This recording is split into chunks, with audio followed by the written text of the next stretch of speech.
Bueno, estamos con el ingeniero agrónomo Martín Videla Adorna para hablar en esta nueva edición de la columna La Voz del Campo de buenas prácticas agrícolas. Si bien la gente del campo, los productores ya conocen de sobra de qué se trata el tema de las buenas prácticas agrícolas, por ahí para la gran mayoría de la gente hay como alguna confusión. Muchos piensan que es cuando se habla de buenas prácticas agrícolas se habla solamente de fumigar cuando un viento sopla para un lado o para el otro, con productos de banda roja o banda verde, que se está hablando de ecología. Bueno, en realidad las buenas prácticas agrícolas abarcan mucho más, Martín, y nosotros queremos saber bien de qué estamos hablando cuando hablamos de buenas prácticas. Sí, ¿cómo andás, Mauro? Mira, las buenas prácticas agrícolas ni siquiera son un tema argentino, son un tema mundial. De hecho, arranca la definición de buenas prácticas, la fija la FAO. La FAO es la división de Naciones Unidas que se ocupa de la parte de alimentos, de alimentación, de los planes de alimentación del mundo. Te digo la definición de FAO de buenas prácticas agrícolas. FAO dice que buenas prácticas agrícolas son la aplicación del conocimiento disponible a la utilización sostenible de los recursos naturales básicos para la producción, en forma benévola, de productos agrícolas alimentarios y no alimentarios, pero que también salen del mismo campo, inocuos y saludables, a la vez que se procura la viabilidad económica y la estabilidad social. O sea, fíjate que FAO define buenas prácticas agrícolas como una cosa integral, desde la producción, pasando por la tecnología, por lo que llaman ellos viabilidad social, o sea, la gente y la parte no alimenticia exclusivamente, que sería todo lo otro que produce el campo o que sale de la zona agrícola, que no es solamente alimentos. Pensá, yo siempre digo a la gente, cuando uno está dudando de qué otras cosas, pensá en lo que te rodea, la ropa que tenés puesta, los zapatos que tenés puestos, y vas a ver que el 80% de lo que te rodea, en definitiva, hoy hasta el combustible que estás cargando tiene un 12% de biocombustible. O sea, hasta en eso, que antes no era así, estamos utilizando productos del campo. Dentro de esta definición larga, que parece complicada, hay varios temas que le podemos tratar puntualmente. El primer tema que toca es conocimiento disponible. ¿Por qué habla de conocimiento disponible? O sea, aplicar buenas prácticas agrícolas con el conocimiento que hoy tiene el mundo, que ha avanzado mucho, ha descartado algunas prácticas, ha incorporado otras, ha incorporado tecnologías que son benévolas con el medio ambiente, que favorecieron la producción, que favorecieron la forma de producción para que el operario trabaje mejor y con menos problemas físicos. Pensá en lo que era antiguamente levantar una cosecha a mano, de los distintos productos que existen, y lo que es levantar hoy dentro de una máquina con toda la tecnología que tiene. El otro punto muy importante, que es la utilización sostenible de los recursos naturales. ¿Esto qué quiere decir? O sea, utilizar los recurso tierra, recurso agua, recurso verde en general, el recurso forestal, pensando en la viabilidad de ese recurso en el tiempo, o sea, con todas las medidas de protección necesarias para que esos recursos estén disponibles para las generaciones que vienen. Eso significa el famoso tema de no deforestar en zonas donde no habría que deforestar, utilizar prácticas conservacionistas para la producción en general, para evitar la erosión hídrica, la erosión eólica, para reponer los elementos del suelo que se consumen en cada cosecha que levantamos, para utilizar las variedades que corresponden en cada zona.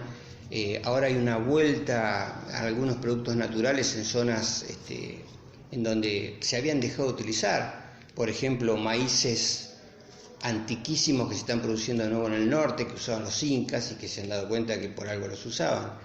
Entonces hay gente que está guardando semillas, está produciendo semillas, hay como una vuelta a lo original. El otro punto habla de viabilidad económica. ¿Por qué? Porque si todas estas cosas, todas estas prácticas aplicadas no llegan a un punto en donde estas prácticas generen algún tipo de rentabilidad, no son viables en el tiempo. Y además generan riqueza, generan porvenir, generan mejor calidad de vida para la gente de la zona en que estamos hablando, ¿no? Y el último punto del que habla, que es muy importante, es estabilidad social. Estabilidad social incluye la gente que produce, la gente que vive de lo que produce y la gente que realiza el trabajo para producir. Eso incluye calidad de vida. Esto significa proteger al trabajador, darle buenas condiciones de vida a su familia, en el campo, en los pueblos en los que vive. Hoy tenemos que agregar a insumos básicos como antiguamente eran la luz y el gas, o la luz y el gas y comunicación vial, a la comunicación a internet, a telefonía, a todo eso que hoy ha pasado a ser un insumo básico. Entonces, todo eso junto son buenas prácticas agrícolas. No es solamente por ahí el tema, como vos decías, agroquímicos, es un poco lo que se puso en boga estos últimos tiempos por diversas razones, pero buenas prácticas agrícolas es eso. Y posterior a lo que sería la salida del campo, las buenas prácticas agrícolas también incluyen el transporte de esos productos hacia los centros de industrialización o de consumo y la industrialización de los mismos, en condiciones parecidas a lo que es la producción, respetando todo lo que es la protección del medio ambiente y la gente que trabaja en ese nuevo circuito que sería el transporte y la industrialización. Y que siga siendo rentable. Por supuesto, todo este tipo de prácticas, muchas veces la gente habla, o en algunos lugares se tocan estos puntos, sin hablar de rentabilidad. Todo esto es muy lindo, pero si no es rentable no es aplicable. De hecho, ha habido algunos fracasos en Argentina. Por ejemplo, hace unos años, ¿te acordás cuando se pusieron de moda los productos orgánicos? El producto orgánico en sí tenía algún sobreprecio por las distintas formas de producción, porque producir orgánico no es solamente no usar agroquímicos, es una serie de condiciones que respetar y de cosas que tenían un sobreprecio. Entonces eso hacía que los productos finales fueran más caros. Eso hizo que no funcionara, no hubiera consumo de esos productos. Al no haber consumo, se fue perdiendo ese tipo de producción. ¿Por qué? Y porque la gente no los compraba. Cuando vos ibas a un Carrefour, por ejemplo, en Buenos Aires, de hecho un caso concreto que comercializó carnes orgánicas de Villegas, y veías que un kilo de carne valía 10 pesos orgánico y el otro valía 7, la gente no consumía el orgánico. Se hizo publicidad, se trató el tema, se explicó por qué valía un poco más, pero la gente priorizaba precio, porque en calidad eran las mismas. O sea, la única diferencia es que había una forma de producir distinta, pero era tan buena una carne como la otra. No tenía diferencia de gusto, no tenía diferencia de calidad. Entonces, no funcionó. En algunos países del mundo, Alemania, Francia, con una población de alto poder adquisitivo por ahí mayor, ese tipo de producciones funcionan porque están dispuestos a pagar un sobreprecio por esa mercadería. En nuestro país todavía no, y además, como tenemos buena calidad de la producción estándar, digamos, costó hacerlo entrar. Pero en definitiva, volviendo a lo que es buenas prácticas, te digo, es un tema muy amplio que cubre desde la producción hasta el final de la cadena de productos siempre alimentarios, ¿no? Y cuando hablamos de algunas cosas que no son nuevas, pero que bueno, que por ahí cuando se hacen generan admiración, como por ejemplo, no sé, las iniciativas de los biodigestores que utilizan ese residuo orgánico para generar una energía. ¿Estamos hablando de ecología o de buenas prácticas agrícolas que se pueden implementar también? Estamos hablando de las dos cosas. De ecología porque son procesos ecológicos, son procesos que favorecen el medio ambiente, y de buenas prácticas agrícolas porque estaría dentro de de ese punto que yo te decía, que es la utilización sostenible de los recursos naturales. O sea, si nosotros esos residuos, entre comillas, porque en definitiva son residuos, pero son productos que pueden generar más riqueza, porque fíjate que hoy ya es bastante habitual, de hecho hay varias fábricas que lo están haciendo, equipos que distribuyen los residuos que producen los animales en un feedlot o en un tambo dentro de los lotes. O sea, puedes utilizarlos como fertilizante o como un elemento para producir energía, en el caso de biodigestores. Entonces, está dentro de los dos puntos, porque los dos puntos van unidos. En ese punto de utilización sostenible de los recursos naturales estaría todo lo que sea el manejo ecológico de la producción, pensando en lo que te decía, en poder sostener en el tiempo estos sistemas de producción sin impacto ambiental, no, porque siempre hay impacto ambiental, pero con el menor impacto ambiental posible, o sea, achicando, reduciendo ese impacto al mínimo posible. Bien, y pensando en los productores locales, ¿verdad? En el microclima villeguense, para decirlo de alguna manera, y sin tocar el tema de agroquímicos, que lo vamos a tocar más adelante. ¿Cuáles son las buenas prácticas agrícolas que se pueden implementar acá para hacer justamente eso que decís, hacer una producción eficiente con el menor impacto ambiental? Mira, en lo que es específicamente la producción, que sería el primer escalón de esta aplicación de las buenas prácticas agrícolas, que es la que nos afecta a nosotros en Villegas, porque somos netamente productores de productos primarios, acá no hay industrialización, acá se cargan productos que terminan fuera del partido. Hay varios puntos. El primero sería el manejo del suelo, el agua y los sustratos. ¿Qué quiere decir? Utilizar las medidas o cumplimentar los pasos que sean necesarios para utilizar el agua y el suelo en la forma más eficiente posible con el menor impacto ambiental. ¿Eso qué significa? Tomar las medidas necesarias para que, por ejemplo, el suelo no quede descubierto, para que no haya erosión eólica, no haya erosión hídrica. Hoy habrás escuchado hablar de cultivos de cobertura, cultivos de servicios, utilizar la siembra directa, que bueno, eso es una práctica general, absolutamente generalizada. Y además cuidar el agua. ¿Cuidar el agua en qué sentido? El agua hay formas de manejarla para que el cultivo sea más eficiente, por ejemplo, haciendo barbechos, usando los cultivos de cobertura que te decía, haciendo las rotaciones que corresponde. O sea, son medidas que hacen a la protección de esos medios que son fundamentales para la producción. El otro punto sería el manejo de fertilizantes. Ese suelo que vos utilizás permanentemente con agricultura o con producción de pasto para un tambo o para un feedlot, está extrayendo del suelo elementos que hay que reponer, porque si no, en el tiempo se transforman en un punto crítico para la producción. De hecho, acá hay campos de gente que yo conozco que hace 30 años hacía análisis de fósforo y tenían 45 partes por millón, y hoy están en 15. O sea, fíjate lo que ha sido la extracción a lo largo de 35 años.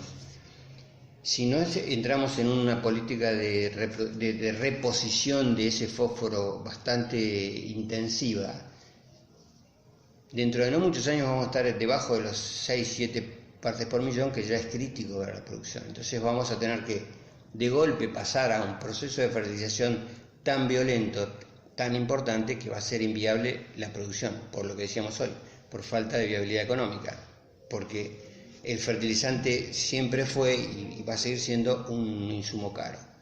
Entonces, ese tipo de medidas tienen que estar dentro de lo que serían las buenas prácticas agrícolas en la agricultura. La elección y producción de semillas es otro de los temas de lo que habíamos hablado antes. Elegir las variedades que corresponde, para la zona que corresponde, los ciclos. Hoy en distintos cultivos tenés ciclos cortos, medianos, largos, porque eso te permite también manejar ese tipo de prácticas, como por ejemplo la utilización o no de cultivos de cobertura, por la fecha de cosecha, por cómo son los ciclos de mayor cantidad de agua pluvial en nuestra zona, en nuestro oeste pampeano. El manejo integrado de plagas. Esto es una cosa bastante amplia que significa utilizar la menor cantidad posible de agroquímicos, de insecticidas o de herbicidas, tratando de manejar las plagas con un sistema de monitoreo que te lleve a utilizar los productos para controlar esas plagas en la menor medida posible. Es muy común que se utilicen herbicidas o insecticidas por las dudas o porque otros lo están utilizando. Yo he visto fumigaciones. ¿Por qué estás fumigando los lotes de soja? No, porque vi que están fumigando todos los vecinos y entonces seguramente hay algún tema. Eso se evita con lo que se llama monitoreo, que es un control permanente, sistemático de los lotes.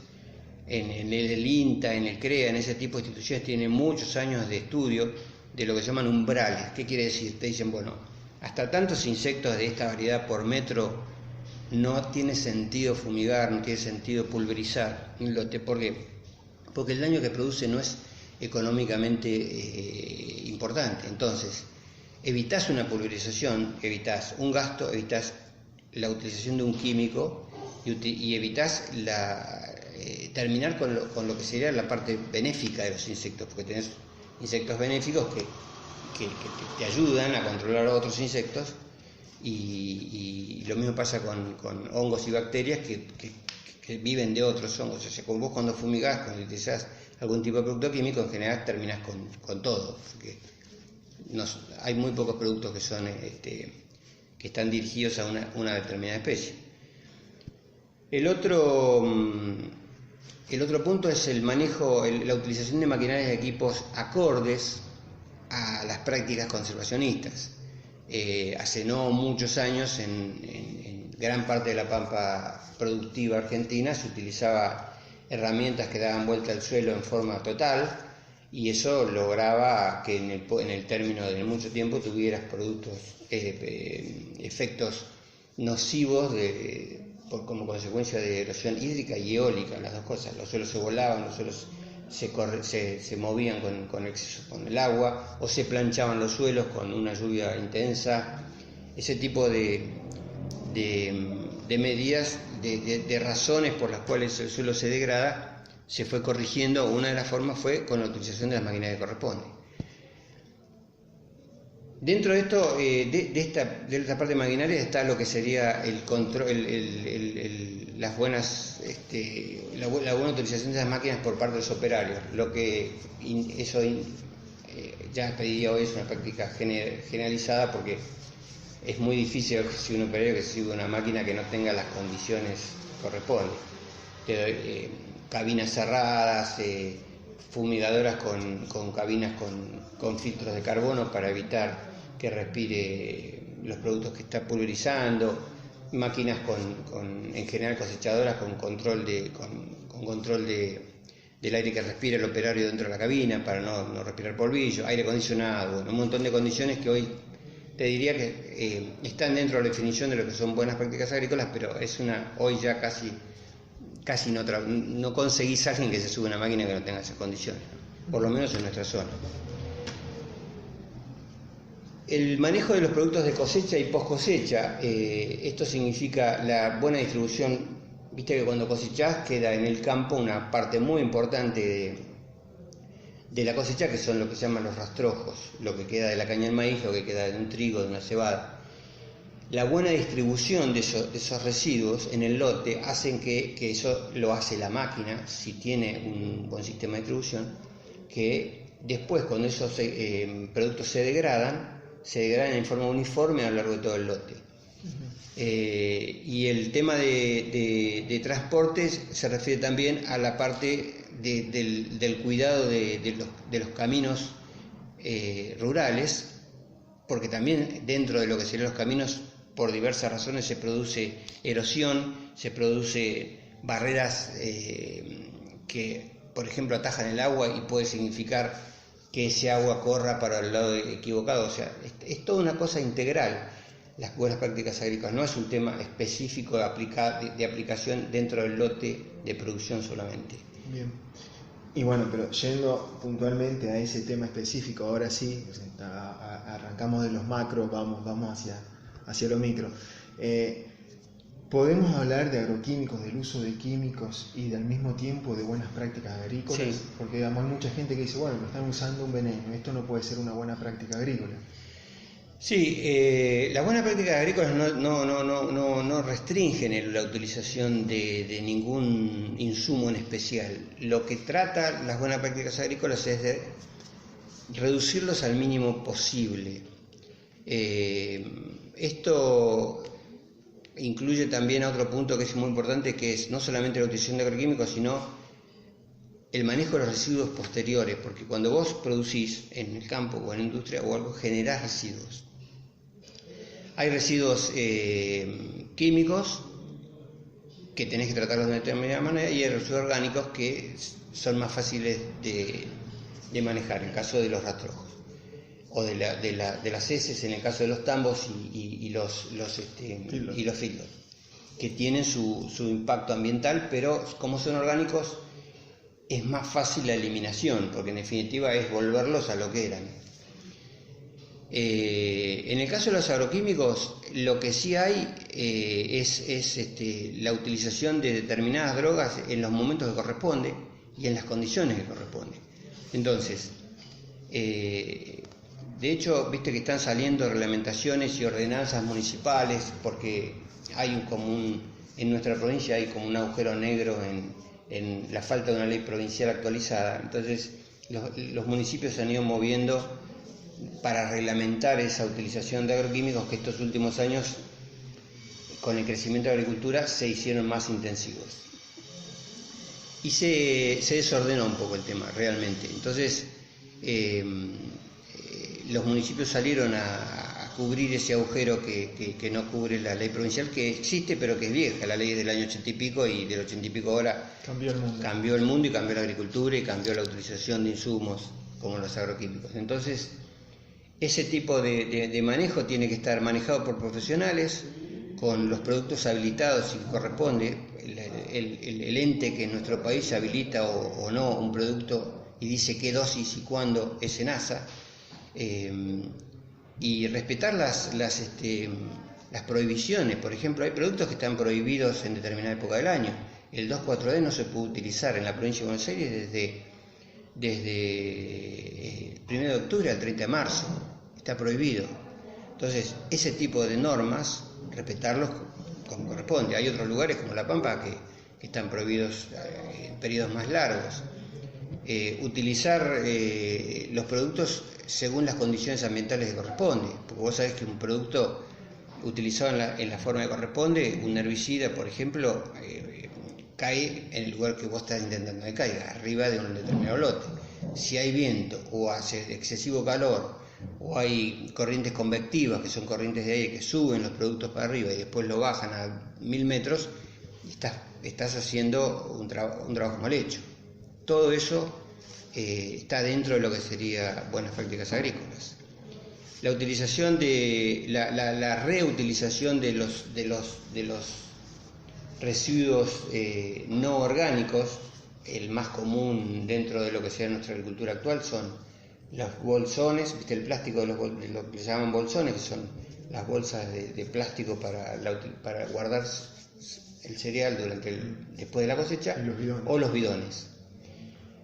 La utilización de los bolsones es más fácil porque al no contener un producto tóxico, el manejo es más simple y el tratamiento posterior de lo que sería ese plástico también es más simple, porque toda la operatoria de ese plástico no significa ningún peligro para inclusive los operarios, porque no estuvo en contacto con nada químico.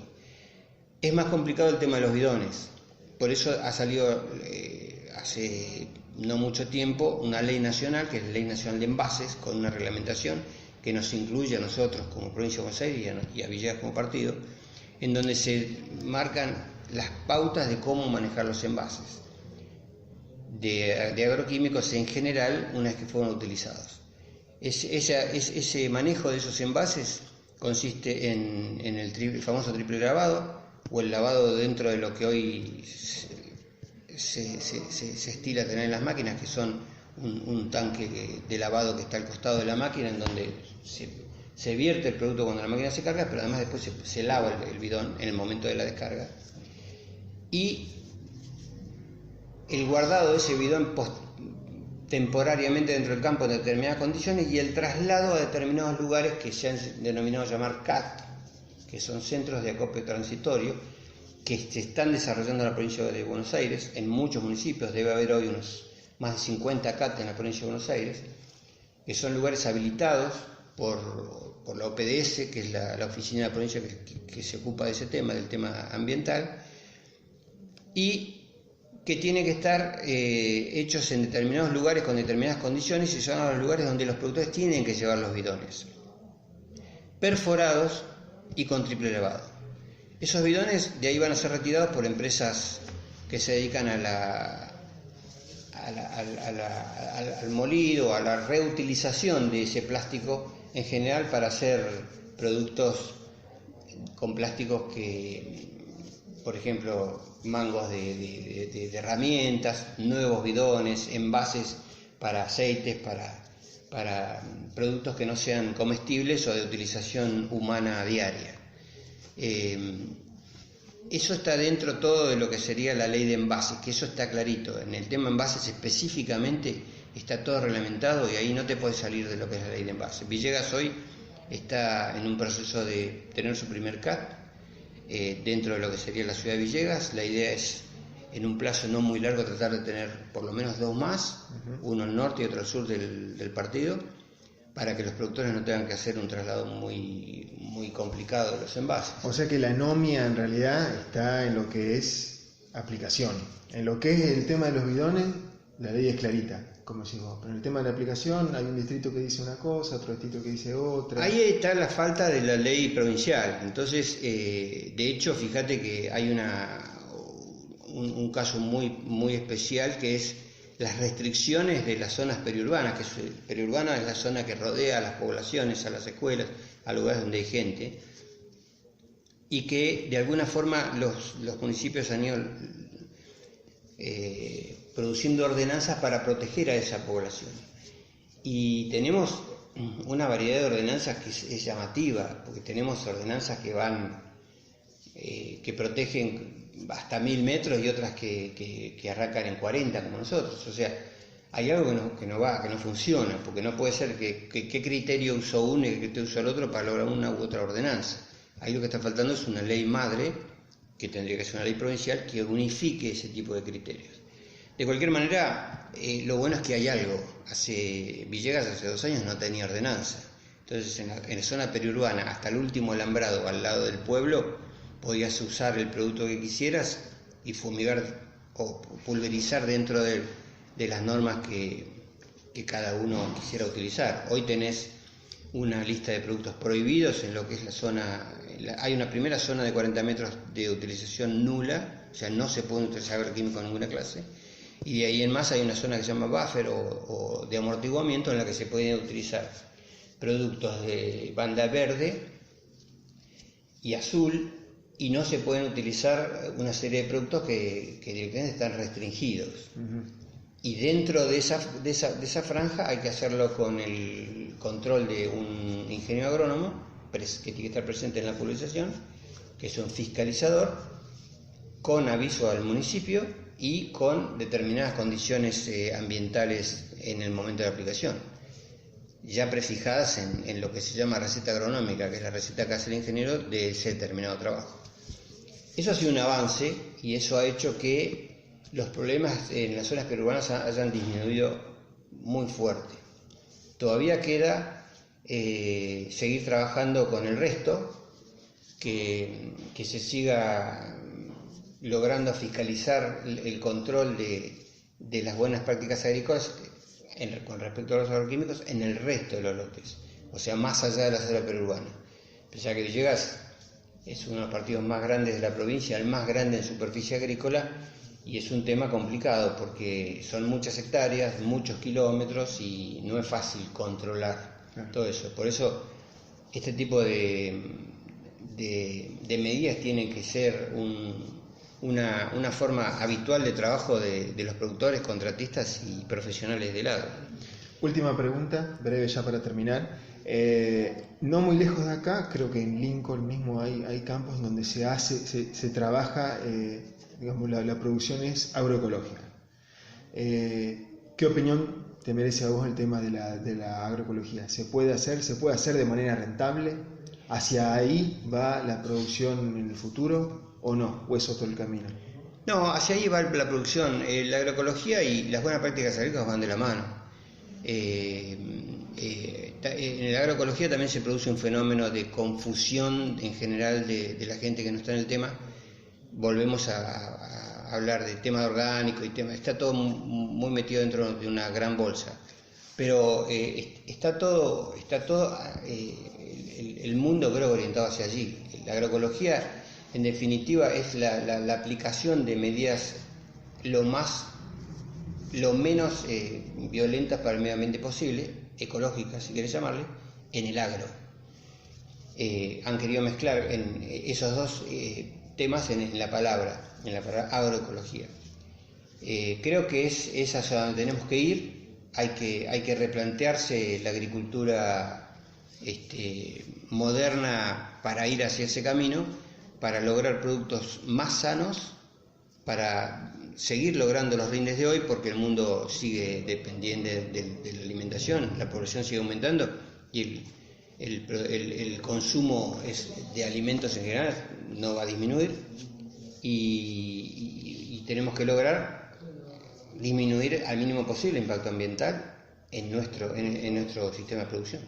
Martín, muchas gracias. Gracias a vos.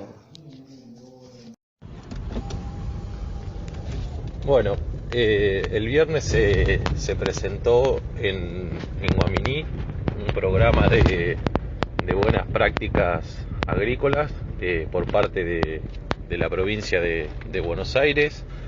El plan para aquellos productores que quieran ingresar puede ser tanto propietarios de la tierra como arrendadores. Hay que hacer una inscripción a través de la página del ministerio, y una vez que a uno lo habilitan, digamos, empieza como a seguir los pasos del plan para poder obtener un certificado de que se están cumpliendo las buenas prácticas. Entre algunas de las cuestiones que hay que tener en cuenta, es empezar con un análisis de suelo, presentar un plan trianual de producción que tenga en cuenta rotaciones o mitigaciones de riesgo de erosión eólica o erosión hídrica, depende de acuerdo al predio que se esté incorporando a este plan. Una vez que ese plan es aceptado por parte del ministerio, ya uno queda para avanzar en el mismo, ¿no? Luego va a haber visitas de parte de como una especie de veedores de parte del ministerio, que van a pasar a comprobar si se está llevando adelante el plan presentado. Hay que cumplimentar algunas otras cuestiones, como por ejemplo el uso de la receta agronómica, la gestión de los envases vacíos, también va habiendo plus por si uno hace agricultura de precisión, diferentes conceptos que suman hasta un máximo. Esto va a tener una especie de contraprestación económica, digamos, que aquel productor que puede cumplir con todo esto va a recibir un aporte no reintegrable de hasta el 10% del valor del alquiler del predio que está alquilando, ¿no? que está produciendo. Creemos que es una buena medida para empezar, un buen paso inicial que nos va acercando un poco a los productores a hacernos cargo de que hoy la demanda por parte de la sociedad, que tiene que haber un mayor cuidado del ambiente, y esta es una manera de empezar a trabajar entre la parte pública y la privada, y ir demostrando que las cosas en el sector agropecuario se hacen de manera adecuada y se produce no solo de manera eficiente, sino cuidando el ambiente para el bienestar de todos.